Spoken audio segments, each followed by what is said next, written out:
Welcome to the Bleep Bulimia podcast with guest Christian de la Huerta, author, speaker, and retreat specialist. Hello, everyone. I am Lorianne. I am the host of Bleep Bulimia, and today I'm very pleased to have Christian de la Huerta, and he is here as an award-winning author, speaker, and retreat facilitator. Thank you so much for being with us today. Hey, Lorianne, I'm so happy to be here. Thanks for having me on the show. Beautiful. So, as always, I do like to know a little bit more about you. Our listeners would like to know a bit about you before we get into your wonderful book, The Conscious Love, which is going to be interesting to talk about. So, go ahead. Mhm. Well, basically, I was born in Cuba. So I'm an immigrant. I came to the U.S. when I was 10, lived here, most of my life. Um, and for the last over 30 years, I've devoted my time, my work to doing transformational work, to help people develop the ability to have relationships that have a chance of working, to have a sense of personal empowerment. I work with women a lot too, focused on women's empowerment. So I do retreats and write about that as well, specifically. Talk about life purpose. What are we really doing here at a soul level, at a mission level? But all of it is about helping us fulfill our unique human potential and removing the obstacles that have gotten in the way of our being able to do that and to be happy ultimately. That's very interesting. So, what would have led you to this? I mean, do you have any personal experiences, or was it just something that you felt was your calling? I love that you phrase it that way because I've always had a sense of calling. I've always had a sense of mission. Like I knew I had work to do in that area since I was a kid. I translated it in different ways at different points in my life. So there was a time when I was an adolescent that I thought I was going to be a priest. Um, Before realizing that the religion in which I was raised, Catholicism, didn't really have room for me. So, but that's always been the prevalent theme.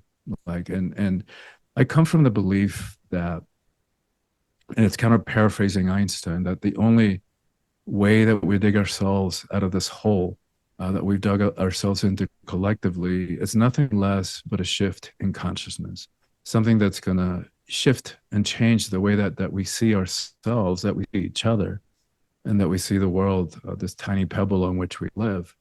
And so that's how I see my work, is supporting that. And by the way, that's one of the reasons for which I focus on women's empowerment, because I think about it strategically. And I think about, like the empowerment of women being the single most important thing that needs to happen in the world. And it's not to idealize women. It's not to put women up on a pedestal. It's not to give women more crap to clean up and of this mess that we've made of our planet. But it's because as a world, as a species, we've been running so off kilter between the masculine and the feminine energies that course through everything, through every one of us. And I believe, I'm convinced that when women are in 50% of power in this world, we're going to have a very different relationship to war, to poverty, to hunger, to social justice, to all of it. So I think of it strategically, like what can I focus my energy on, my time on, that will then ripple out. That's very beautiful. I really love that. A lot's processing in my head right now, though, with those words that you've just said. Uh, it's a difficult. I know in my particular case, I was trying to be that empowered woman, being the mother, being the worker, being there. It was overwhelming. I don't know if that Yeah. was part of my bulimia. I don't know that you know my story, but I was bulimic for 30 years, and it was only after my divorce that I quit. um, Mm. and and my whole view of life changed. It was not like don't do things for other people, do things for yourself. And that's where my empowerment came in. And what I do today, I absolutely love. It's like a dream job. I tell my kids, don't worry if you haven't found your job, the dream job yet. I was 59 when I found mine. So it's like there's always there. But there was that feeling of I felt comfortable in myself, but it took me that long. So if you're helping women younger age doing that, I think that's fairly important. Uh, like I said, this is about bulimia, and a lot of the midlife bulimiatics, I call them that, people who struggle with bulimia. It started in their teenage years, and they just have not been able to get to the point where, and I think what you're talking about has part to do with that, like that understanding your own empowerment, your own self. And so this is really interesting topic for me. Yeah, no, I love how you're framing all of this. And we know that at the core of all eating disorders are issues around power. And that it's like ways that we can reclaim power over going around feeling powerless and out of control. That is one area over which we can exert control quickly. And then you lose the control. Healthiest of ways. Yeah, exactly. Exactly. Not the healthiest way to do that. But it is at the core of that. So yeah. And you spoke about service, which I think is really interesting. And because most of us have been conditioned to believe that self-care is selfish. And I think it's the other way around. Like, to neglect ourselves is actually an act of arrogance. It's like, how dare we not treat ourselves? How dare we not honor ourselves, not respect ourselves? And what if we extended even 10% of the respect that we extend to others, of the care that we extend to others, to ourselves? And we can think of it even as a tripod. One, if three-legged stand, one of them for service-oriented people that are here to make a difference, which I think anybody listening to this would probably relate to it to some degree, at least. This one is service to the sacred, service to the universe. The other second leg is service to humanity, service to the earth. The third leg, service to self, which is the one that most of us neglect because of that conditioning. But the thing is, if we don't take care of that, we can't do the rest. So it's a necessity. Self-care is mandatory. It's not selfish. It's actually mandatory. So we take care of self so that we can take care of others. Love it. Okay, so now I want to know more about your book, Transforming Our Relationship to Relationships. So tell us more about it. Give the title, give where we can find it, all of that. I just want to hear more about it. Sounds wonderful. Yeah, the book has just come out. This is my third book. It's called Conscious Love, Transforming Our Relationship to Relationships. So how do we approach relationships? Because we haven't been trained about this. We haven't been really educated about what love is, and how to approach our relationships consciously. And so what that means to me, if we're like, there's the whole book's about that, so we don't really have time to get into all aspects of that. But if we're approaching the relationship or a relationship, hoping that it's going to be a source of validation, of happiness, of fulfillment, hang it up. Right? That's not going to happen. There isn't anybody out there who's going to make us happy, and it's not their job to. How unfair to put that heavy responsibility. You are going to make me happy. Yikes. So those are not going to do really well if that's how we're approaching them. If to approach a relationship consciously means that we know we're fully aware and take responsibility for our own happiness. And then there's different levels that we can do relationship consciously. What level one is that the other party doesn't have to be involved. They don't want to have to, play at that level, but enough about the relationship works. Maybe you cohabit well together. You co-parent well together. You travel well together. Sex is great. There's enough of it that we say, okay, it's not the end all be all, but no relationship is the end all be all. But there's enough of it that works that I'm going to stay. I choose to stay. I choose to invest my time in this relationship and myself in it. And then I can reclaim all the time, all the effort, all the resources that I would otherwise be spending looking for the one, in quotes, and I can focus that on my own personal transformation, which is ultimately what we're here for, to fulfill our unique human potential. We'll come back to level 2, skip it for now. Level 3 is both beings fully realized, fully aware of our divine connection, of our essence, of our authentic self. Then the relationship becomes a sacred dance, if you will, in which we mirror that for each other. I don't think we need to worry about that one yet. Let's go back to number 2. That's the kind of the juicy one. That's where where both partners are in on it, and they have an agreement to use the container, the form of the relationship, to speed up our own process of growth and evolution and transformation. Because we all have blind spots, and that's just the nature of blind spots. Is I'm never going to see it in myself, but boy, can I see it over there. So one way in which holding a relationship consciously means is that if it's there, it's here. It's a pretty safe bet that whatever they're doing, the more that it gets us, the greater the sign that we're also doing that in some other way. And it's going to look completely different. The details are going to be different.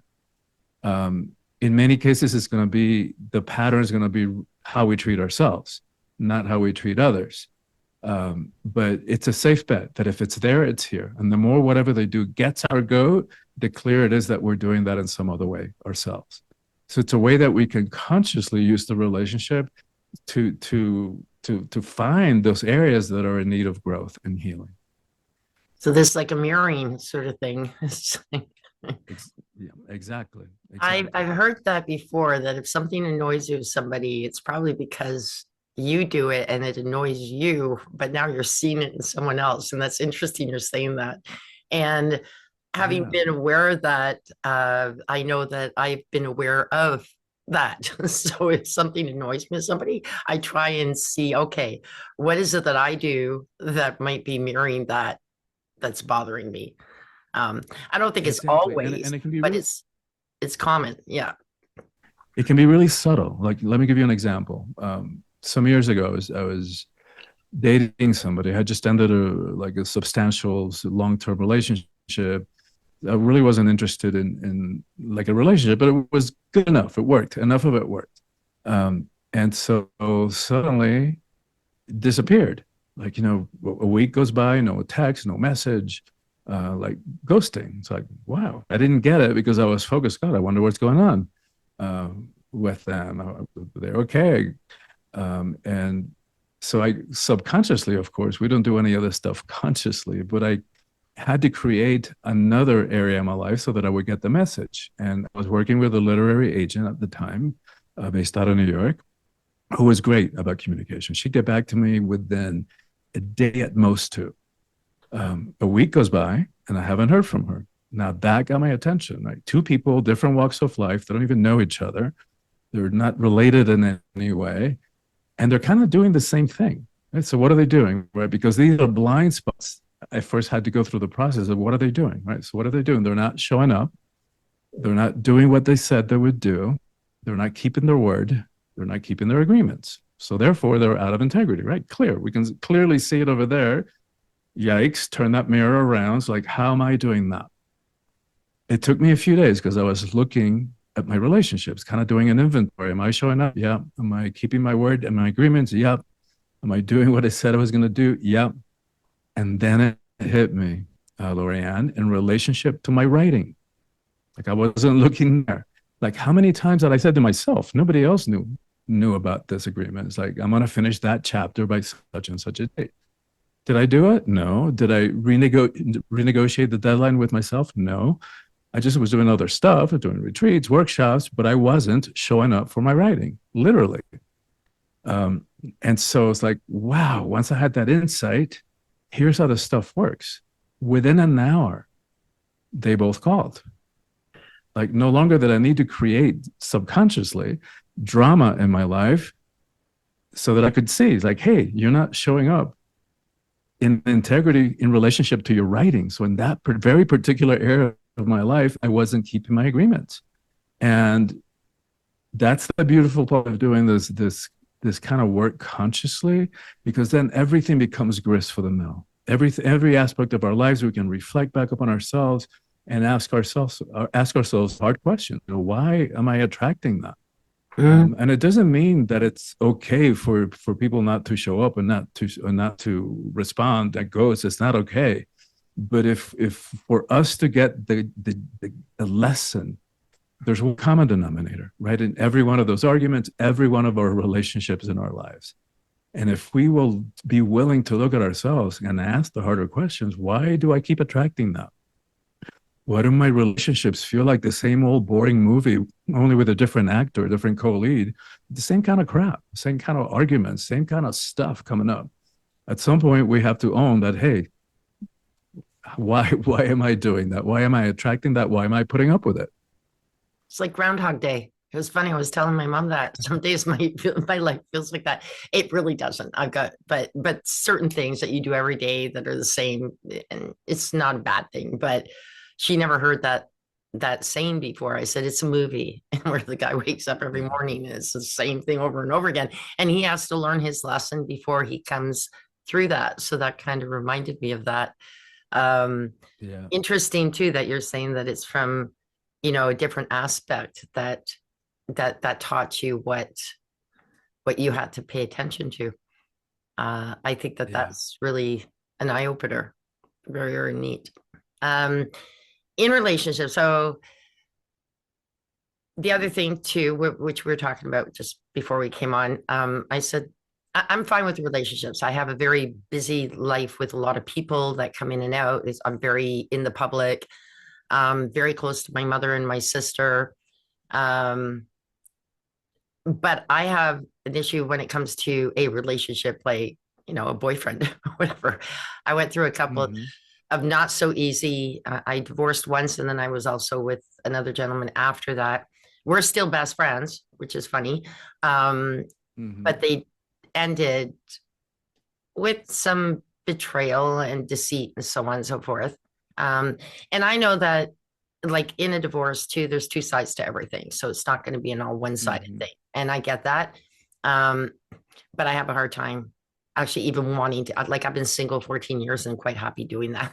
So, but then part of me goes, well, maybe it would be more fun having, a partner in my life. I go through this thing kind of thing. And then the other thing quickly I wanted to say was the karma thing. A lot of people say karma, that, it's happening to me because of karma. But what I like what you're saying is you were aware of the possible situation. So them ghosting you, instead of you saying, oh, it's karma, and not understanding the purpose. And that's what a lot of people just say, it's just karma. But no, it's not. There's a reason. If you get what I'm saying. Yeah. I don't believe the karma word is, I mean, it's a real word, but I'm just saying is that, but can you go back and tell you what's the lesson here? Right? Well, yeah, the lesson to me is, like, and this is paraphrasing the Course in Miracles, that it's not our job to look for love, but to look within ourselves for the obstacle to love. Like, if we will do that, then love will come and find us, right? Because what happens is that part of us, like you're talking about, wants to be in partnerships. Like, to me, that's one of the best parts of being human, is that to be in a loving, intimate relationship. It's one of the most fulfilling experiences in my life. And because of what you're talking about, though, so many of us have been hurt. So many of us have. I can't imagine anybody who hasn't felt heart pain, heartbreak in a loving relationship. What happens is that we close our heart. And the thing about the heart is that we can't close it selectively. So if we close the heart to the ex who cheated on us or betrayed us, or to mom who did this, who daddy who didn't do that, whatever it is, right? We can't close it just to them. If we close our heart, we close our heart, period. And so for me, that's the importance of forgiveness, right? That we've been told forgiveness is for ourselves, it's for us. And that's right, because if we're holding somebody over the fire for what they did or failed to do, our hand is also in the fire getting burnt. And so, and again, it doesn't mean to excuse, to exonerate anybody's behavior. It's not about that. It's about taking ownership for all aspects of our lives, because otherwise we keep ourselves in a victim mode, right? Whether we're blaming karma or the ex or the system or society, like whenever we're doing that, we're giving our power away. And so, yeah, it's a tough lesson, one of tearing up the poor me card. But to me, it is the key to freedom. It's an important, it's like the key to freedom. And then the work that we're talking about, which is going within and asking, facing ourselves and our patterns and asking why we do the things we do, it's work. I'm not going to sugarcoat that. It takes time, it takes effort, it takes a lot of raw honesty to look at ourselves and begin to spot the patterns and all of that. But it's so infinitely worthwhile, because otherwise what we end up doing is like this, but the subconscious stuff comes up and we like, come here, but no, not too close. So we start sending out self-sabotaging messages to mostly about relationships, but really about all aspects of our lives. So yes, it's hard work, and it is infinitely worth the possibility that we're going for is freedom. Like, here's an interesting real empowerment. I'm sorry, say that again. Yeah, no, real empowerment is very important, because what's interesting is after my two very, like, I loved both of them very much. So it was hurtful and painful. And I'm not saying it was all them. It always like takes two. So I take, but that's the thing, is becoming aware of me. Who would ever want me? Oh, but see, but that's the faulty So reasoning. That's the faulty thing. So I've forgiven them. I'm fine with them. Like I said, the gentleman after my divorce, we're still friends. Like, it's not like, but it's me, and I do forgive myself for it, but I'm afraid for the next person who's going to be with me. So it's better off with, I can handle me. I'm good with me, but so that's where I'm at right now. Yeah. I just Yeah, you know what? It's like, I go back to that question. It's not our job to look for love. Yeah, I like that. to look within ourselves for the obstacles to love. And one of the obstacles, big area of, constellation of obstacle, is self-esteem, how we hold ourselves and how we think of ourselves. And yeah, if we're approaching a relationship with any kind of not feeling good about ourselves, not seeing our worth, that's what we're going to attract in return. It's like we've got to come to terms with that. That's why this work is so important, right? So that, because the deeper that our self-love, that's what all the relationships are going to mirror back to us. They're all, just creating opportunities for growth and healing. That's true. It's funny. By the way, when you were saying that you thought of becoming a priest, when I was 10, I wanted to become a nun, also Catholic, of course. And I was living in Turkey and going to a French school, which was run by the nuns. And then when I came back to Canada, that was a whole different thing. All of a sudden, I started having crushes on boys, and I thought, no, I'm not meant to be a nun. But I was determined to be one.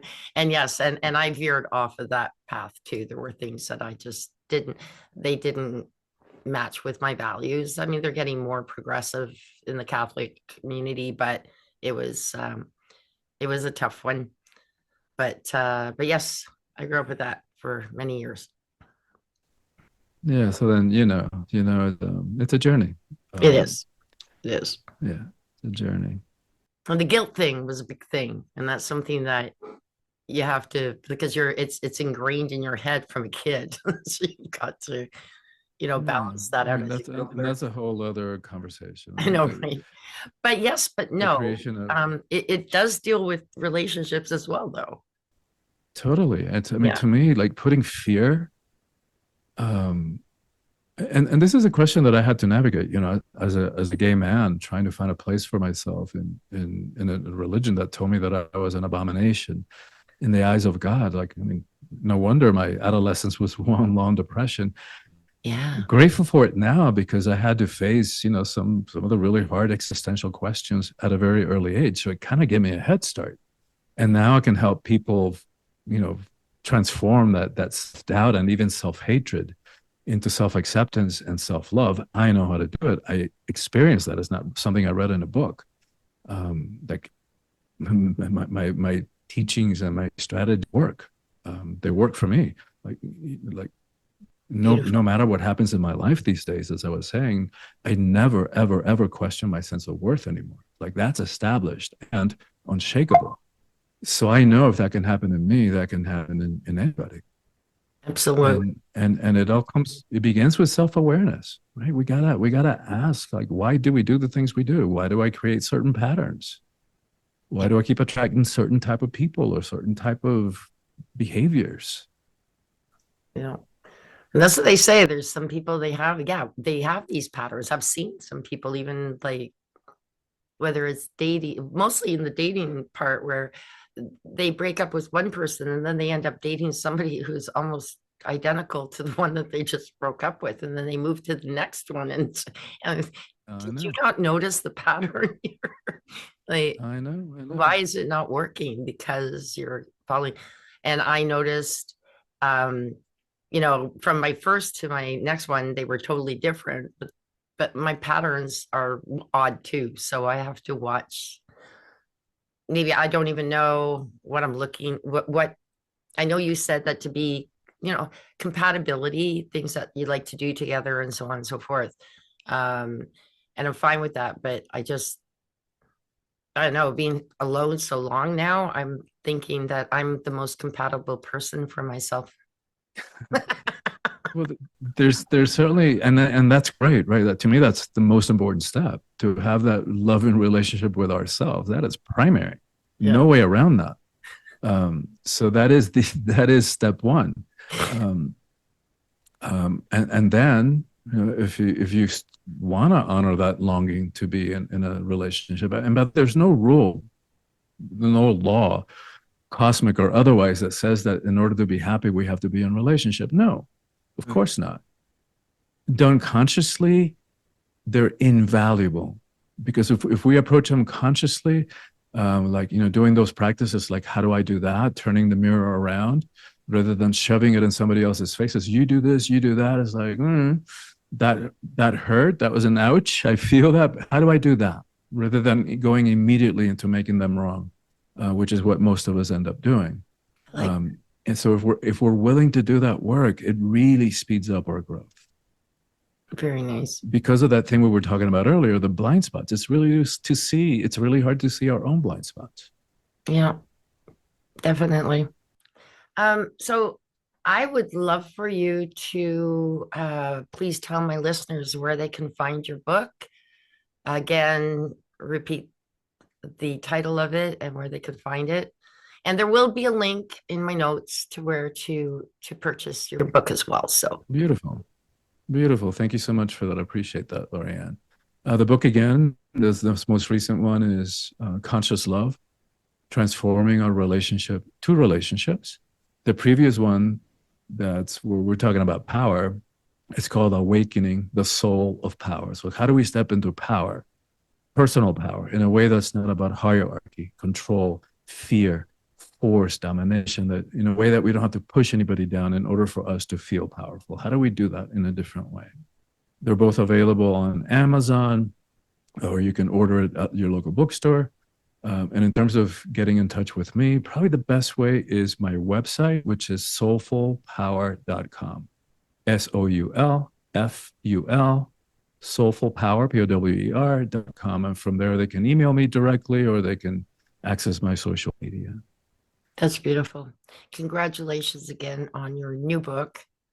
I love having authors on because it's not a small process to create a book and to actually Oh my finish it God. off, and with everything else and the cover and everything too, right? So it's like, Oh my God. just to It's make it so much work. right, it's just to make it perfect. But when it gets on Mm, that shelf, it's like something to be so proud of. So yeah. congratulations. Thank you so much. So for me, it's a lot of work to write. I know people who just write every day as a practice. I've never developed that practice, that habit. For me, it's work. Happy to do it, and I know that I write well, and it's a way to communicate my message to people. And it's a lot of work. Like you're right. A lot of The work, writing but a process, wonderful accomplishment in the editing, end, and just holding it, right? yeah. It's like holding a baby And then the after all those months promotional. of Yes, it is like having a baby for sure. yeah. So thank you again For for being sure. on here. I really do appreciate it. And I look forward to, I'm going to pick up a copy of that book and read it. Thank I'm you really so much. interested. And thanks again for having me on the show. And thanks for having the show. Thank you. I know that in this second career of yours, or you're touching lives. Lives are being touched and improved. So thank you for that. Thank you very much. Appreciate you. Okay. Take care. Take care. Thank you for listening to this episode. Be sure to visit me at bleepbulimia.com.